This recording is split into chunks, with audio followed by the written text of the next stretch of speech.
Shrink Proof, written by Stephen Potts. Fade in. Interior, Kyra's flat. Night. The bedroom of a smart city flat with furniture and decor that yells, designed. Costly clothes lie strewn about. A black couple in bed. The woman, Kyra Winston, mid-30s, tall, slender, built like a distance runner, is sleeping. Her partner, Edgar Dale, also mid-30s, muscular, built like a sprinter, lies awake, staring at the ceiling. Outside, through uncurtained windows, fireworks rise sporadically. Their pops and whizzes merge with the faint beat of distant music. A louder pop wakes Kyra.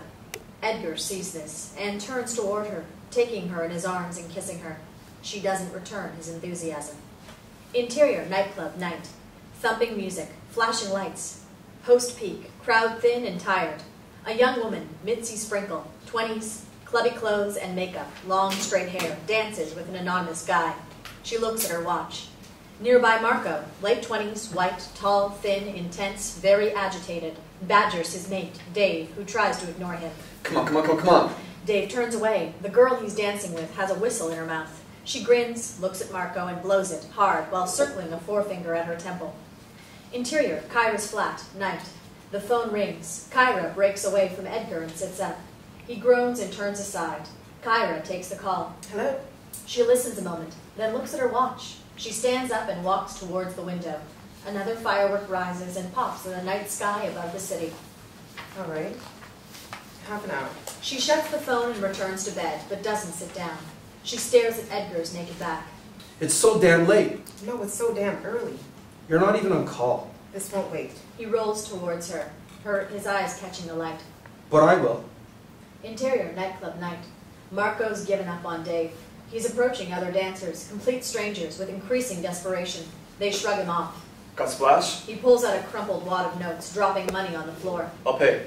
Double. Triple. The dancers respond with looks of pity, contempt, or irritation. Some scrabble for his money. Interior, exterior, car on city streets, night. Kyra drives through darkened city streets, opera music playing loudly to wake her up. An ID badge hangs on a lanyard around her neck. There's no road traffic, but many pedestrians who spill onto the road, making her slow down. A police car has stopped ahead. A white police officer stands beside it in his high-vis jacket. Hearing Kyra's car, he holds his hand up sternly. Kyra sighs and pulls over. A passing white pedestrian calls to her in a mock Jamaican accent. That's because you is black, sister. The policeman stands by her window. She opens it and turns the music down. The street party overran. No way through. The policeman eyeballs her ID badge. St. Christina's? Kyra nods. Emergency? Kyra nods again. He smiles at her and waves to the driver of the police car. The blue lights and siren come on, and the car does a quick U-turn. The police officer looks down at Kyra, who now smiles back. Follow us. Interior, nightclub, men's toilets, night. Marco stands at a row of sinks in the empty room. All the taps are full on, spraying water everywhere. Marco has his hands in separate sinks. He leans forward, staring at himself in the mirror. He's twitchy, wide-eyed, scared. Abruptly, he leaps backward, terrified by something he has seen in the mirror. He continues staring, then holds up one hand, palm outward, protecting himself against a threat only he can see. No! Get away from me! He turns to run for the door, just as a pair of bouncers enter. They try to restrain him. He lashes out furiously, striking one bouncer directly in the face. Exterior, outside hospital, night. Kyra drives behind her police escort toward the main entrance of a large hospital, St. Christina's Infirmary. The police peel away with a wave. Kyra waves back and turns in. She parks and gets out of her car, bundling herself into a thick coat. An ambulance pulls up at the ER entrance. Porters open the back door as the paramedics step down from the front seats. Kyra walks past the ambulance as it unloads its cargo, a young woman with facial piercings and pink hair. Lisa. She's glassy-eyed, but she recognizes Kyra. Happy New Year, Doc. It's hours old, Lisa, and you're here already? Lisa raises her arms to show she's bleeding from multiple lacerations. See you later, Doc. Perhaps. Kyra reaches the bright lights and warmth of the ER unit, where she flashes her ID at the security guard. Interior, intensive care unit, duty room, night. More bright lights, no windows, computer screens, fax machines, phones, a workbench. A coffee percolator, paper records scattered around, a large whiteboard on the wall bearing names, diagnoses, numbers. There are two doctors wearing blue scrubs. Dr. Chapman, male, 40s, hard-bitten, confident manner. Dr. Blair, female, 20s, weariness muting her anxiety. Blair taps at a keyboard and peers at the screen. Chapman lounges in his seat, sipping coffee from a chipped mug, staring at the whiteboard. Empty beds, Debbie. Give me some empty beds. The ER is a zoo, the wards fill up, and no one's discharging. Holidays. The whole bloody system freezes up. At least the hospital stays open. Careful. My wife's in family practice. Dr. Blair's flustered. Kyra enters, clutching coat and bag. Chapman greets her warmly, then looks at his watch. 25 minutes! Some friends with blue lights. Drop your stuff. Coffee? Debbie, can you pull up his numbers? Dr. Blair taps away while Kyra puts her stuff down, and Dr. Chapman pours another mug of dark coffee. Dr. Blair turns from the screen. Nothing back yet? I'll chase the lab. She leaves. Dr. Chapman picks up a paper file and starts leafing through it, though he doesn't need to, as he recites from memory. 31-year-old man, previously well. Chef, I think. 64 tylenol, about 3 on Tuesday morning. Lot of booze, no other tabs. Alone at the time, no note we know about. Come Thursday, he's still alive, but he's throwing up and in pain. So calls his old mom. She whizzes around, clocks his jaundice, and 911s him into county. His pager goes off, he checks the number and continues his briefing. Initial INR in 1.4, so they jack up the NAC and sit on him. 4 hours later, it's up to 3.9 and his ALT's over 5,000. So they call us, we transfer him over, and there you are. So he's close to transplant criteria already. Yes, that's why we needed you. Concerns? Some. It's not his first overdose, drinks too much, but then don't we all? Don't know about drugs. There's some psych history, details in his county file. He hands over the file. Family are on their way. No one spoke to them yet. Has he said what he wants? Here, no. In county, before he zoned out, he said he wanted the works. Everything? That's right. Tried to top himself 2 days before, came down close, now says he's changed his mind and wants us to pull out all the stops for him. All courtesy of John Q. Taxpayer. All the way to liver transplant. All the way. Interior, nightclub night. It's late. Chill-out music has replaced the thumping. MITZI clings to her partner, more for support than romance. She looks up at him, opens her mouth as if to speak. He looks down, and instead of listening, kisses her, hungrily. She breaks off. He doesn't see her irritation. Your place or mine? Neither. Huh? Gotta go. Where? To work. She turns aside and walks off to the exit, leaving him standing alone, stunned. On the way, she passes Marco, being restrained on the floor by 2 bouncers, one of whom has a bloody nose. Marco's screaming in pain, but the bouncers seem to relish it. You're breaking my fucking arm! Tell it to the cops. They're on the way. I can't breathe. Marco's legs start drumming on the floor. Mitzi's almost at the door when she hears this. She pauses and turns around. He's having a seizure. He's just screwing around. You need to let him go. You telling me my job, Missy? Reluctantly, the bouncers ease their grip, and it's immediately apparent to all, even the bouncers, that Marco is indeed having a seizure, shaking violently and banging his head against the floor. Mitzi steps forward, rapidly removes her coat, and places it under his head as a pillow. As his seizure subsides, she expertly turns him into recovery position and feels for his pulse. You called the police? Yes, look at his fucking nose. She stands up, takes out her mobile phone, and dials 911. Ambulance, please. Unknown male with severe agitation and a tonic-clonic seizure. Tachycardic at the 126. Glasgow Coma Scale 6. The bouncers look at her quizzically. She ignores them. There's another man with a broken nose, but I think he'll live. Yes, there's a doctor in attendance. Now she looks back at the bouncers. Me. Interior intensive care unit, duty room, night. Dr. Chapman has left. Dr. Blair's looking at a brain scan on her computer screen. Kyra's studying the paper file, taking notes. She puts it aside and sighs. Dear, that bad? When it's that bad, it's easy. He's in the gray zone, borderline. She gets up. I know he can't talk, but I should at least... Of course. She gets up too, and they leave the room together. Interior, intensive care unit, ward, night. Dr. Blair leads Kyra to a bedside of McGrew. He's unconscious, sickly, yellow, and tethered to various tubes and lines. Monitor screens display numbers and graphs of vital signs. Kyra looks down and lifts his left hand. His arm is thin and tattooed. Where the IV line runs in, a thin trail of dried blood crosses the skin. Kyra turns his wrist and studies forearm. There are transverse scars, old and new, running the length of it. She lowers his left hand and lifts his right. The outer arm bears the usual crop of tattoos, but the inside is unmarked and completely free of scars. So I guess he's right-handed. Huh? When he cuts himself, he holds the knife in this hand. She lowers his right hand to the sheet and indicates the scars on his left. And saws away at the other arm. He's done it long ago. He's done it recently. He's done it in between. Interior, admission unit, duty room, dawn. Another functional room with work services, computer screens, and whiteboard with names and diagnoses. This room, at least, has windows, and thin gray winter light trickles in. Tam, 40s, fit-looking, cropped hair, suntan, flicks through patient case files. Dr. Mohammed Khan, late 20s, studious, glasses, sits on the opposite side of the room, doing the same. A silent tension reigns. Both look up as a woman, Meg, 40s, motherly, unfit, enters. She smiles politely. Morning, Mohammed. He acknowledges her with a formal nod. Meg turns to Tam, and her smile grows broad and warm.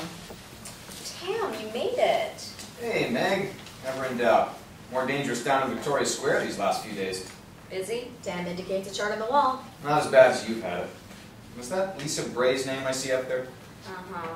So what kind of stuff are you dealing with? Tam looks across at Dr. Khan before speaking. Not as many combat casualties as you'd expect. A lot of civilians. Dr. Khan closes his folder and leaves. Excuse me. That's ill civilians, Mohammed. Injured civilians. None of them injured by us. All of them would have died if we weren't there. They're his people, for God's sake. Go easy, Tam. You get to go there more often than he does. Well, he can sign up as a reserve medic too then. I'm not in a freaking combat unit. He turns to the board, bites back on his temper. Sorry. Who's running the show today? Kyra. Good. How's she dealing with the step-up? Fine. She's fine. So where is she? Upstairs, intensive care. There's a fulminant liver failure just come in. Strike out for transplant? Looks that way. It's not her first. It's her first as attending, where the buck stops. MITZI enters the duty room, earning a hostile stare from Meg and a warm smile from Tam. A tip, Dr. Sprinkle. If you're late coming to work after an all-nighter, don't advertise it by leaving your clubby makeup on. Oh God, is it still there? Meg indicates the board with its list of patient names and the details of the substances they have used to poison themselves with. Tell you what, I'll start with the Prozac man. You take the toilet cleaner lady, and then see Lisa Bray when she comes through from ER after they've stitched her up. And we'll call it quits. Meg bustles out of the room, leaving MITZI to slump into one of the seats with a sigh. She didn't even let me say why I'm late. Tonic-clonic seizure and a guy under restraint in the community. Tam raises an eyebrow. MITZI smiles. All right, down in delirium. That's some name for a nightclub. Interior, Department of Psychological Medicine, DPM office. Day 4. A nondescript office in a porta-cabin set up for temporary use 15 years ago. A set of offices, interview rooms, give onto a central reception area. Behind the reception desk is Sula, an elegant woman in her 40s, with a relaxed, sunny manner. Standing on the other side of the desk, still in his jacket and carrying his bag, is Dr. Cameron Sharp, mid-30s, handsome, and knows it. Posh in voice, with a manner that easily swings from smarmy to brusque. So yes, a family affair, kids everywhere. That's why I've come in, to escape from the screaming and the nappies and catch up on paperwork. He moves off to one of the offices, leaving the door ajar as he puts his stuff down. The phone on Sula's desk rings. She picks up. Psychological medicine. Oh, hello, Kyra. Yes, he's here. She nods at Dr. Sharp. He rolls his eyes. I'll put you through. Dr. Sharp lets the phone ring a few times, unnecessarily, before picking up. Hello? Intercut with this. Interior, intensive care unit, day, room, day. Kyra's alone in the room, talking on the phone. Hi, Cameron. Begin intercut. Look, I'm really sorry to ask you this, but I've had to come in early. There's a fulminant liver failure just transferred to intensive care. Uh-huh. Can you cover assessment this morning? I'd set this morning aside as admin time. And I'd set 4 a.m. aside as sleeping time. That's not how it worked out. Can you start off at least? I'll pick up as soon as I'm free. There's a knock at the open door of the consultation unit. Kyra turns. A nurse leans in. They're here. That's Mr. McGrew's family now? I'll come down straight after. She hangs up and intercut. Interior, DPM office, day. Dr. Sharp slams the phone down. Interior, intensive care unit, relatives room, day. A windowless box of a room, but efforts have been made at comfort. A small couch, a few chairs, a coffee table. There's no clinical kit. This is where relatives come to hear news, which is rarely good. Squeezed into the small room are Mr. McGrew's parents and sister Fran, a nurse, Kyra, and Dr. Chapman. So yes, he's very ill. The tylenol has damaged his liver. Mrs. McGrew sobs. The nurse comforts her. I knew I should have gone round the night before. I told you, Billy. Well, that's the trouble with crying wolf so often, isn't it? Not now, please, not this again. His liver's fighting back. We just have to wait and see. Day by day, you mean? Hour by hour. He's due more blood tests this afternoon. We'll know more then. Is there nothing else you can do? I've heard about transplants. It's too soon to talk of that, and now I'm afraid I really do have to go. He stands to leave. My colleague, Dr. Winston, has some questions for you. Chapman leaves. All eyes now swing to Kyra. Interior admission unit, duty room day. Tam, Meg, and Dr. Khan listen to a handover from an internist. Tam and Meg sitting. Dr. Khan standing. The internist, Dr. Darling, tall, mid-30s, no-nonsense manner, is identifiable by the stethoscope around his neck. He runs through the names on the board. I know I'm late, I know you're already started, but I'm a creature of habit. My wife says it's Asperger's, but I tell her apparently I'm married, so that can't be true. So I'm going to run through a handover anyway, okay? The door opens, Meg enters, Dr. Darling pauses, then resumes. Bed 1, not for you. Bed 2, OD Prozac. Still throwing up, so not an easy interview, but it looks like a drunken row with boyfriend. He's by her bedside, there's lots of tears, so it's worked. No medical concerns. He's interrupted by the phone, Tam picks it up. Admissions unit, duty room. Okay. We're getting handover now. A few. Okay. He hangs up. Bed 3, cut wrists and OD toilet cleaner. I guess she was feeling dirty. I'd like to know why we call it an overdose. How much toilet cleaner is it okay to take? She's pretty sore, but could go home if she gets some lunch down her labor. The door opens and MITZI walks in. There's an awkward silence. But we'll still keep doing handover, then if I keep getting interrupted. MITZI tries to make herself inconspicuous. Bed 5 is surgical. Bed 6 empty, but about to be filled. Lisa Bray's coming around from A&E. Same old story. You forgot bed 4. So I did. I blame her. A pager goes off. Everyone except Dr. Darling looks at their pagers clipped to belts or held in pockets. Dear God, would you let me The finish? pager goes again. Darling checks and finds it's his. He reads the number. 21398. That's ER. I've just been there. Tam picks up the phone and dials. You're paging Dr. Darling, toxicology? Okay, he's on his way. He hangs up. Got a hot one. Police, ambulance, security, the works. They want us right now. May I accompany you? The three of them leave, so it's just MITZI and Meg in the room. I heard what you did in delirium. Uh-huh. Don't you want to follow him through to ER? It's the same guy from the nightclub? Yes. Sorry. Interior, corridor, day. The corridor between ER and the admission ward. The pink-haired patient, Lisa, is being wheeled on a trolley by a porter. A distracted nurse walks alongside her. Dr. Sharp passes, notices the pink hair, and sighs. Hi there, Dr. Sharp. Hello, Lisa. You covering today? It seems so. It's just that I saw Dr. Winston in earlier on. She's been called elsewhere. I'd go to the ER first. I think you're needed there. Interior, intensive care unit, relatives room, day. Kyra is still speaking with FRAN and Mr. and Mrs. McGrew. The discussion is even more intense as Kyra probes for crucial information. You mentioned crying wolf. He's done this before? Talked about doing it a lot.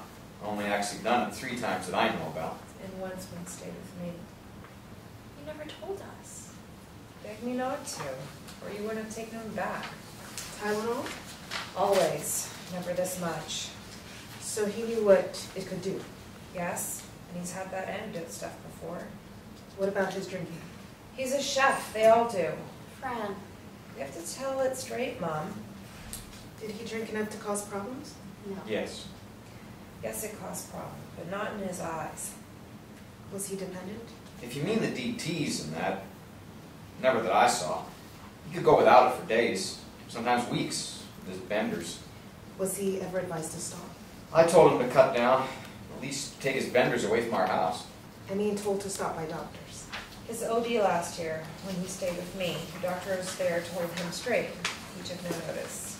Drugs? He's not.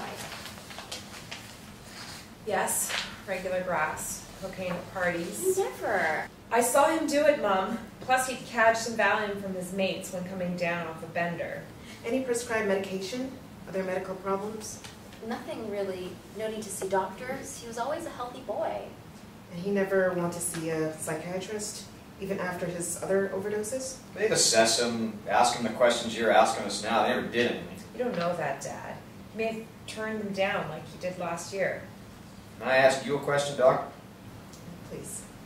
Is he going to need a transplant? I can't imagine him getting far up the transplant list. We've been straight with you, Doctor. Please be straight with us. Interior admissions unit, duty room day. Dr. Sharp enters to find MITZI going through a patient folder. Despite her tiredness and his irritability, there's an immediate atmosphere between them, a kind of wary attraction.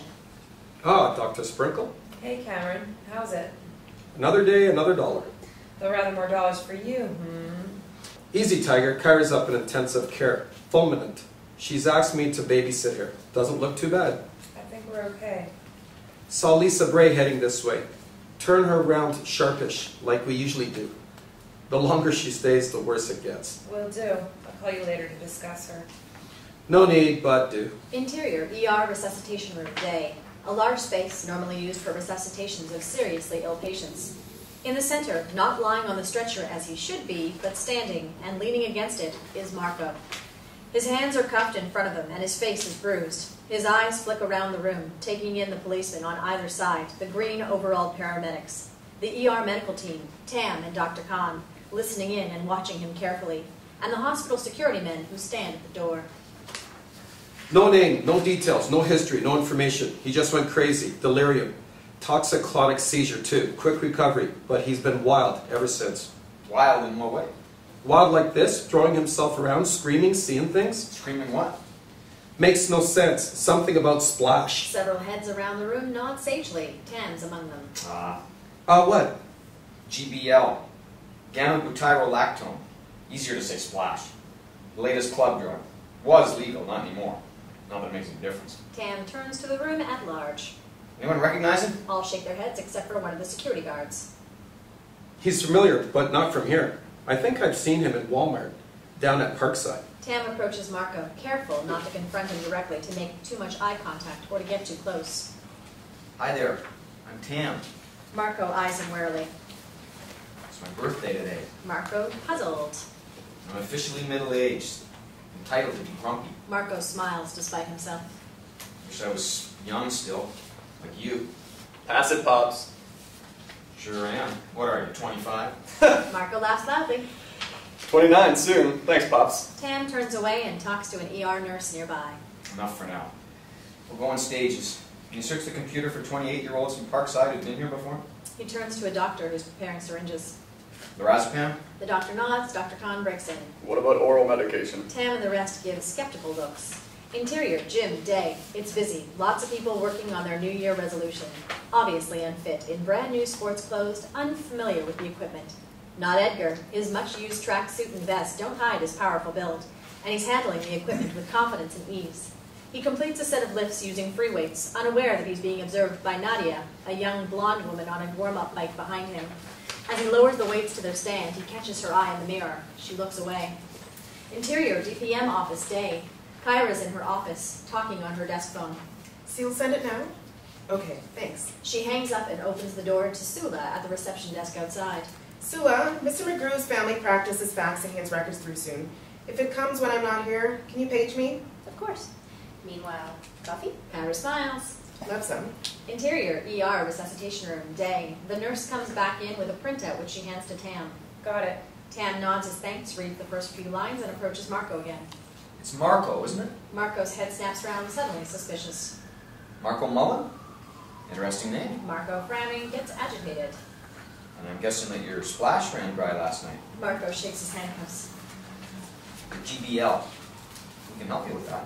The doctor approaches with the syringe. Marco shrieks and does a badly coordinated backflip over the trolley, taking the police by surprise. There's a struggle, brief but intense, before he is subdued and laid out on the trolley. The doctor prepares the syringe again. Wait, please. Let me try for a moment. Dr. Khan approaches the trolley. He gestures to the police to step back. They look uncertain but comply. This must be very scary. Handcuffs hurt. Believe me, I know. Would you like us to take them off? Marco nods. The senior of the two policemen interjects. I'm not sure. We just need to be sure it's safe, Marco. For you, for us. So I'd like you to take some medication, please. He gestures to the nurse. She steps forward with a tiny plastic beaker containing a clear, syrupy liquid, which she hands to Dr. Khan. Diazepam? She nods. 20 milligrams. Please, Mr. Mullen. If you take this, I will sit with you until you feel better. Then we will take the cuffs off. Dr. Khan leans in close, lowers his voice, and looks toward the police. And I will tell you why they once put cuffs on me. Marco takes the cup and looks at it doubtfully. Please. The room falls still and silent, all eyes on the cup as it slowly makes its way to Marco's mouth. When it's at his lips, Marco looks around the room at all the faces staring back at him. He studies the closest face, Dr. Khan's. He pauses. He drinks. Interior, DPM office, day. Kyra sits near Sula's desk. Both are drinking coffee from a fresh brew Sula's made. Bill called. Again? You just can't stay away from this place. Dr. Sharp enters. He glances at Kyra and Sula, then heads toward the coffee pot. He said he'd drop in later. Wanted to pick up that box of books he left. She taps the plastic crate on the floor with her foot. Dr. Sharp pours himself a cup from the pot. There's almost none left. He sighs irritably. I'll sit next door. Under control, unlike my caffeine withdrawal. He starts to make a new pot, making more noise than is necessary. Thanks for stepping in.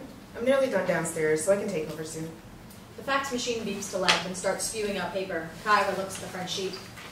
In fact, I might be finished now. She leaves through the following sheets. And it looks like so is Mr. McGrew. She finishes her coffee, rinses the mug, and heads for the door, turning to Sula as she goes. I'm back up to intensive care, then assessment. You know what to do if you need me. Interior, gym, day. A line of exercise bikes. All but one are occupied. The one that's free is next to Nadia, who is now well into her workout, pedaling hard and sweating while she listens to her iPod. Edgar hesitates, then takes the free bike. The woman turns and smiles at him. He hesitates again, then smiles back before starting to pedal. Interior, admission unit ward, day. MITZI sits by Lisa's bed, attempting to interview her. So, how were you found? Can you believe it? The gas leak man. Someone reported a smell of gas. Nothing to do with me. But he looked to my window, saw me lying there. And you weren't expecting anyone else? From my long list. Nosy neighbor, community psychiatric nurse, worried family doctor, AA sponsor, benefit snoopers, loan sharks, and especially not my family. No, they all thought I was away. A nurse approaches with a blood pressure cup. I'm sorry to butt in, but we need your vitals. Lisa holds out her arm with a weary sigh. MITZI stands up. I'll get out of your way. We'll finish up later. Interior, hospital, corridor, near intensive care, day. Kyra's leaving intensive care. Fran's heading back in, wearing her coat and clutching a smartphone. They acknowledge each other. Cigarette break, and I'd just given up. As she reaches the door to intensive care, Fran turns. Doctor? Kyra turns too. You're going to turn him down for that transplant, aren't you? It's not my decision. It's the transplant team as a whole. But those questions you were asking, about alcohol, about drugs, about overdoses, they were your questions. It might have been me who asked them, but the questions come from the transplant unit. Fran waves her smartphone. I know. I've been Googling. I've seen your, what you'd call it, protocol. The answers go against him, don't they? They don't go for him. Answers we gave you. Answers I gave you. We're still waiting on the... Blood tests, I know. Like waiting for the jury to come back in. If the verdict is guilty, you're the judge with your black cap, ready to sentence him to death. I don't see it that way. Of course not. You have to go home at night, but so do I. And I gave you the evidence that will convict him. This isn't a court, and he's not committed a crime. It's okay, doctor. I know why you have to do it. I carry an organ donor card, for God's sake. She waves her card at Kyra. But if you turn him down because of what I said, I'll have to explain it to my parents. Or try to. My mother just won't understand. It'll destroy her. She might blame you, but she'll sure as hell blame me. The entry buzzer sounds, and Fran opens the door. She turns. The only way I can see to avoid that is to sue you. Interior, ER, resuscitation room, day. Marco sits calmly on the trolley. Dr. Khan sits nearby, talking intently. The room holds fewer people and much less tension. The police have gone, though hospital security still stand by. Tam waits at the door. He turns to go and sees Dr. Sharp approach, palms up in a querying gesture. Tam steps out of the room and talks to him in the corridor. He's settled. Muhammad managed to get 20 of diazepam into him. And get this, orally. I'm impressed. Tell him that's a silver medal. Gold if he'll allow IV access too. Give it another 20 minutes to work. 5 at most. There's a bed in admission. We can't send a full-on GBL withdrawal around there without IV access. And he can't sit chatting in ER's resus room all day. ER cubicle? Why move him twice? Interior, gym, day. Only Edgar and Nadia are on the exercise bikes now. Everyone else has been intimidated away by the competitive intensity of their pedaling. Legs pump, wheels spin, breathing comes heavy, and sweat drops onto the floor below. They don't look at each other, but at the displays on their own bikes, with sly glances at each other's displays which show time ticking down, second by second. Nadia's display reached 0 and she sits up, hand on her hip, her pedaling slowing down like a Tour de France rider after finishing a stage. Edgar does the same soon after. Both are smiling, and now they do turn to each other. There's a chemistry. Interior, admission, unity, duty, staff room, day. Meg's writing up case notes as MITZI enters. She looks up. Sent her on her way yet? I haven't finished. How long can it take? This is like her second home. What more do you need to know? She's different this time. She's conned you, hooked you into feeling as sorry for her as she does for herself. Perhaps, but I've seen her before and she is different. Cameron's running the show today. Run it by him. MITZI frowns uncertainly. Yes, I know what he'll say too. Interior, intensive care unit, duty room. Kyra, Dr. Chapman, and Dr. Blair confer in front of a computer screen filled with numbers. Worse again. But not quite there yet. The next blood test will tell us. Any worse than this, and he's over the line. It's transplant time. Unless Kyra here gives him a thumbs down. He turns to Dr. Blair. Next bloods are due when? At 3. Crunch time. I thought he was marginal before. Previous overdoses, alcohol, drugs, poor social support. She lays the faxed pages on the workbench. This clinches it. His GP records showing years of non-compliance. He's a strikeout. So if the next blood show he needs a transplant, he ain't going to get one. 95% chance he'll die. And if he did get one? 95% chance he'll live. So you'd better be sure you put the blood in the right bottles, eh? Shall we say anything more to his family? No. Might still get lucky. Interior, admission unit, duty room, day. Meg, Tam, and Dr. Khan are in animated discussion. MITZI sits apart, not joining in. And now he's asleep. That only means he'll be awake later to give the night staff hell. That's what I like about you, Meg. Relentless optimism. Come on, he's taken enough benzos to drop a rhino. We've got IV access, and he's in a side room to boot. I'm messing with you. I am impressed. It was all Muhammad. Spun him some line about being cuffed himself. It was the truth. He extends his arm to roll back his sleeves. There are old ragged scars on each wrist, much faded but still discernible close up. How did it? I was working in a refugee camp. We were raided by ISAF. Looking for terrorists, they said. Thought I was one. It took a long time to prove I wasn't. I'm sorry, I didn't know. I don't broadcast it. But unlike you, I don't spin lines either. Huh? Today's not your birthday, is it? Tam smiles and extends his hand. No. No, it isn't. Dr. Khan shakes Tam's hand. Dr. Sharp enters and takes in the handshake. Is that you congratulating a medalist? A gold medalist? Too right. All quiet on this front. Well done. And how about yours? Packed her off yet? Actually, Dr. Sharp, Oh no, don't tell me she's played you too. I haven't finished seeing her yet. A nurse enters. Who's CPAP 3? I am. Well, her vitals are stable and her bloods are back. She's good to go. Why don't you finish off and find me when you're ready? Interior, DPM office, day. Dr. Sharp's in his office, tapping away at his computer. Sula's behind her desk, typing, taking calls. Dr. Bill Ballantine enters, 60s, tall, bespectacled, equal parts distinguished authority and friendliness. Sula can't conceal her delight at seeing him. They embrace. Bill, how lovely to see you. You too. Thought I wish you'd greeted me as warmly back when I worked here. You make it sound like another life. Perhaps it is. Sula, perhaps it is. Sula indicates the plastic crate of books. Your precious books all packed up, ready and waiting to be taken away. Good. I might need a hand on the car. Sula puts a hand on her back, silently fakes agony. Forgive me if I opt out. Sula indicates over her shoulder with her thumb to where Dr. Sharp, seen through his open door, still pecks at his keyboard. Good morning, Cameron. Hi there, Dr. Ballantine. Sula gestures at the crate behind Dr. Ballantine's back. Dr. Sharp frowns, and suddenly he twigs what she wants. Of course. Yes, I'll be your book porter. Thanks, Kyra. About intensive care fulfillment? Ah. The phone on Sula's desk rings. Psychological medicine. She turns to Dr. Sharp. Yes, he's here. I'll put you through. Dr. Sharp picks up and closes the door in one practice movement. It's no longer possible to hear him, but he can be seen through the glass of the door in animated conversation. Dr. Ballantine and Sula turn to each other. So, where were you this year? Sun or culture? Venice, absolutely no sun and precious little culture at this time of year, but quiet, splendidly atmospheric. Jeffrey's painting? He's taking a studio. I'm going back for Carnival Love. And you've come back here meanwhile? Just cannot stay away, a little like you. MITZI enters. At first, she and Dr. Ballantine don't recognize each other. Bill, this is MITZI, Dr. Sprinkle, our new intern, and this is... Dr. Ballantine, you gave us the best lecture in 3rd year.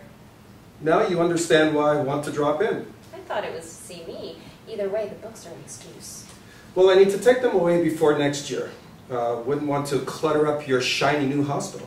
And will you be visiting us there too? Probably not. This place was... He trails off. I know. There's an awkward silence. Is Dr. Winston around? Sula shakes her head and indicates Dr. Sharp in his office. Sorry, what will Cameron do? Seeing MITZI through the glass, Dr. Sharp opens his door and waves her in. The faint sound of a child's crying comes from the phone. Okay, darling. Soon as I can. I promise. He hangs up. Families. I come to work for a rest. How is Mrs. Sharp? Ella, frazzled by the Rugrats. And how are they? Well, thanks.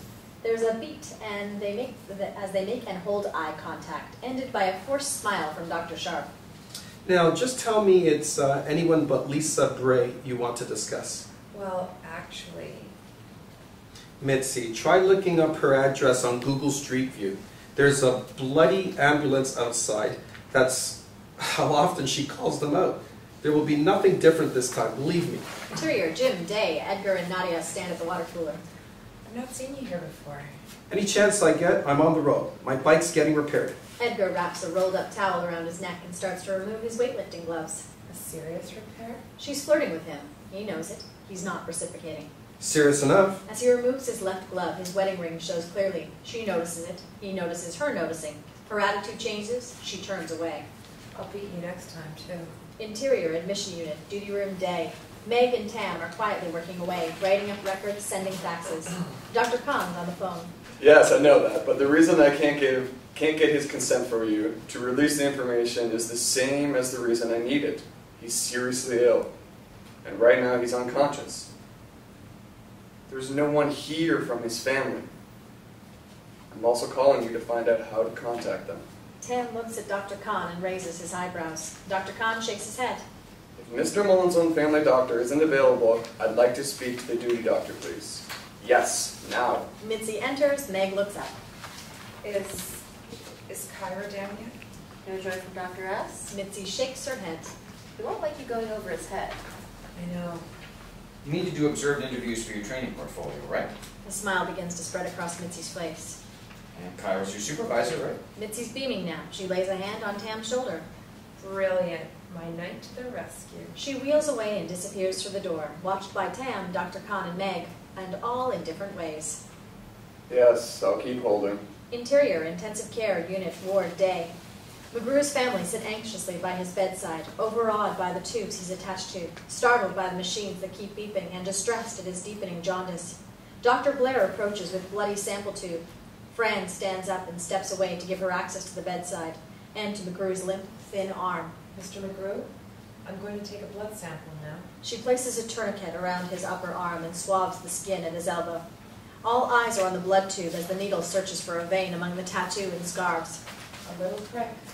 The needle glides through his papery skin. The blood squirts into the vacuum of the tube.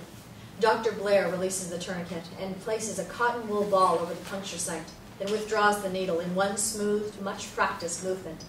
She shakes the now-filled blood tube, then writes McGrew's name on the label. All done. She turns away with a comforting smile. Excuse me, nurse? Dr. Blair turns back, smile still in place. Yes? Is that... How long does it take for the result? About 3/4 of an hour. Definitely before 4. Can I hold it? Dr. Blair hesitates. This is a request she's not encountered before. Well... Please, just for a moment. Dr. Blair hands the tube to Mrs. McGrew, who takes it reverentially, as if it were a holy relic, then clasps it in both hands and bows her head. Her lips move silently. Mom, what are you... I'm praying. This plastic tube holds the blood of my son, your brother. And if a little bit of prayer helps save his life, then what's the cost, eh? Mr. McGrew gently takes the tube from his wife and hands it to Dr. Blair, who takes it away. Mrs. McGrew stifles her sobs. Fran looks on silently. Interior admission unit, ward, behind screens, day. The screens are drawn around Lisa's bed. Ward noises penetrate, but there is an illusion of privacy. MITZI sits to one side, Kyra to the other, a little further away. You told me earlier that if the gas leak guy hadn't come, he'd still be lying there. Yes?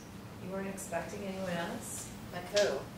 Friends? Neighbors? Lisa shakes her head. There's a moan from behind the screens. When you've been admitted before, it was usually your boyfriend who found you. Ex. So you and James aren't... No. Does he know you're here? Another moan. No. Does anyone? Not unless you've told them. Chase my tail. Chase my tail. Would you like us to? Prefer not. You said you wanted to die, but you were found and brought here. What do you think should happen now? Mr. Mullen, Marco, please lie back down. Kyra gets up. Excuse me, She steps out through the screens. everything okay? I really don't care. Interior admission unit, ward, day. Marco's pacing restlessly around the ward, pursued by a nurse and watched by Kyra and fearful fellow patients. Mr. Mullen, please. Alerted by the noise, MITZI emerges from behind the screens. Is this the guy who... MITZI nods. Yes, and this is the way he was before he punched a bouncer and had a seizure. Linda, we need more diazepam. Kyra steps in. Whatever he had so far, give him double now. That would be 40 milligrams. It's a lot in one go. It might not be enough. He'll need some baclofen too. Hmm? I know, sounds weird, but they're using it in Edinburgh, and they are telling the world that it works. Let's give it a go, shall we? Exterior, outside hospital entrance, day. Standing under a no-smoking sign, Fran finishes a cigarette and stubs out the butt. She pauses, looks at her watch, then lights another one. Interior, admission unit, ward, behind screens. Kyra and MITZI have resumed their seats on either side of Lisa's bed. I'm sorry about the interruption. Where were we? Not caring. I'm sorry if it comes across that way, but I mean me. There's an awkward pause. do you mind me asking what happened to James? He's had enough, he said. Too many little dramas, he said. How long ago was this? After the last time, 5 weeks then? if you say so. Seems longer. And are you in contact with him at all? I don't know where he is. His cell phone's always off. He won't answer emails. No one else has seen him. He's just gone. Why yesterday?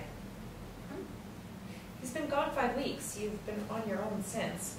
What was different about yesterday compared with a month ago, a week ago, or the day before? Why take the tablets when you did? Our anniversary. I started seeing James a year ago. No one had stuck with me that long. Silent tears course obliquely down her cheeks. She doesn't wipe them away. And you didn't hear from them? Nothing. MITZI glances at Kyra. You'll soon be fit to leave hospital. What then? Exactly. But then, eh? MITZI looks up at Kyra for guidance. Kyra looks neutrally back, still giving nothing away. Would you consider admission to Grace now? Whatever. But you wouldn't object. Like I said, I really don't care. Interior, DPM office, reception, day. Sula's on the phone. Dr. Ballantine rummages in a box of books. Yes, Mr. Anderson, she's definitely expecting to see you tomorrow. 2 o'clock? No, it doesn't look like she'll be going off ill before then. Sula turns to Dr. Ballantine. They both smile. Sula picks up a sheet from a phone message pad. Yes, I have your message. Shall I read it back to you? You've had 4 spells of chest pain since Dr. Winston last saw you. None was worse than a 7 out of 10, but twice you had palpitations, and when you took your pulse, it was more than 100. Is there anything else you'd like me to pass on? Okay, bye. See you tomorrow. She hangs up. Doesn't sound too bad. No worse than last year. He was all wound up about you leaving, but as soon as he met Kyra, he was back to his usual. Interior, admission unit, duty room, day. Kyra and MITZI are seated. Meg's on the phone in the background, trying not to listen. I've only seen her once before myself, but I've read all the other assessments. She's different this time. How? She was always so theatrical. There were outbursts. She'd shout, yell. She rarely cooperated with treatment. She always refused admission. Go on. And the circumstances. She always took overdoses when she was expecting to be found. This time it was sheer chance. If we believe her story. She seems flat, more deflated and bleak than raging. And she's genuinely cut up about James. In the background, Meg suppresses a laugh. Something you'd like to share? I'm not disagreeing, it's the language. I'm sorry. Genuinely. Doesn't matter. I agree with you. The risks are different because she is different. I agree we shall admit her. I'll call Grace now. Better if it comes from me.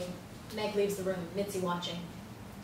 Mitzi, did you discuss this with anyone before me? MITZI's eyes are still on the door that is just closed behind Meg. Well, It's okay.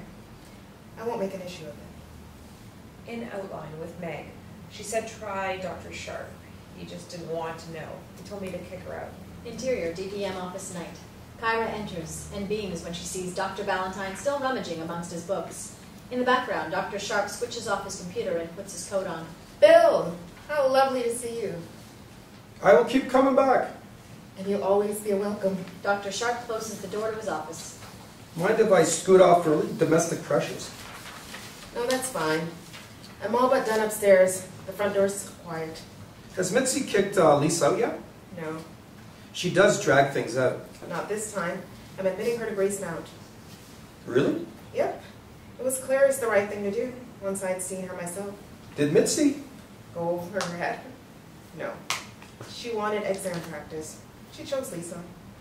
Well, anyway, gotta go. Thanks for covering. See you tomorrow. Bye, Dr. Ballantine. Bye now. Dr. Sharp leaves. Tensions. How could there not be? I got the job he thought was his. Your job. I was his peer, and I'm now his boss. But not for long. He has 6 months left here. That could feel like a long time. I suppose so. What's going on upstairs? Fulminant. And a strikeout, too. We're due the next set of blood any minute. Do you want to talk it through? Thanks, but no. You trained me well. I know where I'm going with this. Kyra's pager goes off. She looks at the number.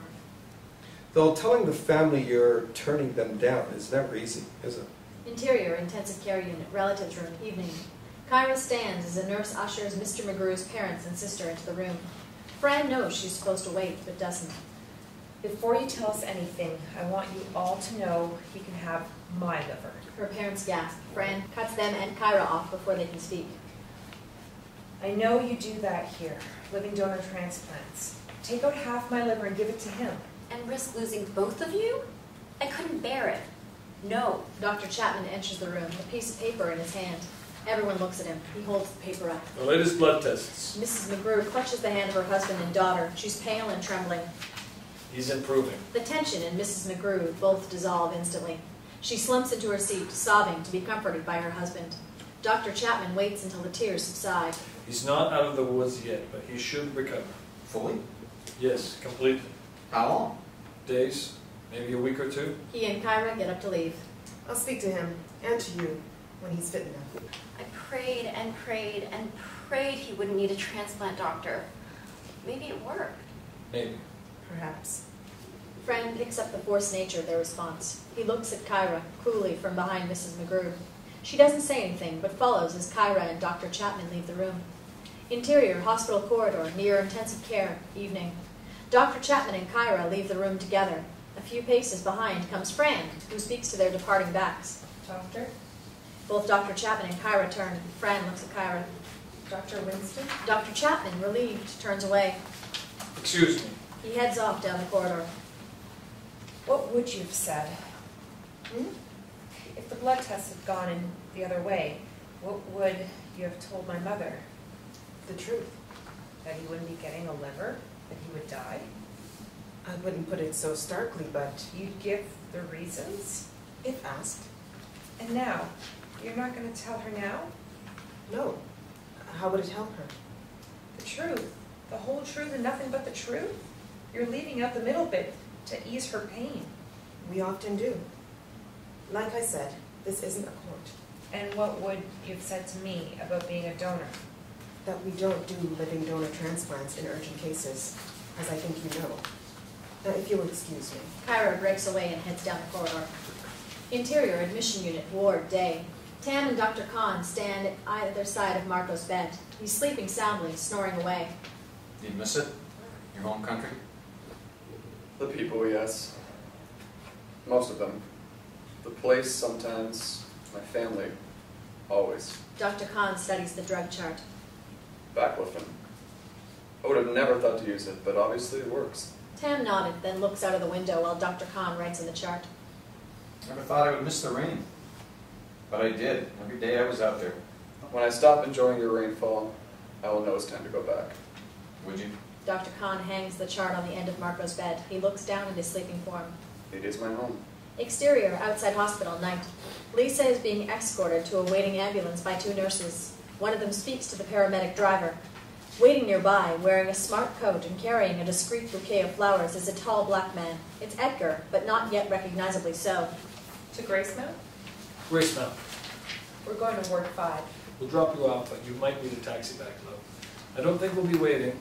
Not the way things are tonight. It's a madhouse out there. Lisa looks up sadly at this. One nurse sighs at the news of the trip back. The other laughs along with the ambulance driver. Neither notices the effect of his comment on Lisa, but Edgar does. He smiles at her. She just stares back. Interior, DPM office, night. 1 or 2 lights in Kyra's computer are still on. Everyone but Kyra has gone. She tidies the jumble of papers on her desk, logs out, and stands to put her coat on while waiting for the screensaver. She grows impatient and pulls out her phone, scanning the screen for messages. Nothing. The computer sounds its logout tone. She sighs, puts the phone in her pocket, shuts down the computer, and turns off the light in her room. This leaves just the light at the reception desk. On her way out, she reaches across to shut that last light off, and as she does, she looks down, smiles, and shakes her head. Oh, Bill. Still sitting on the floor beside Sula's desk is Dr. Ballantyne's box of books. It's what he'd said he'd come in for, what he'd spent all afternoon sorting through, but he'd still not taken it with him. She clicks the lights off and leaves, locking the door behind her. Exterior, outside hospital, night. Lisa's ambulance peels away, passing Edgar. Kyra hugs her coat collar up close against the sudden shock of cold air as she steps through the ER entrance. Edgar spots Kyra long before she notices him. Dr. Winston, I presume. Kyra is taken off guard, but delighted to see him. Edgar, what are you... I'm apologizing, babe. Huh? This morning, I was...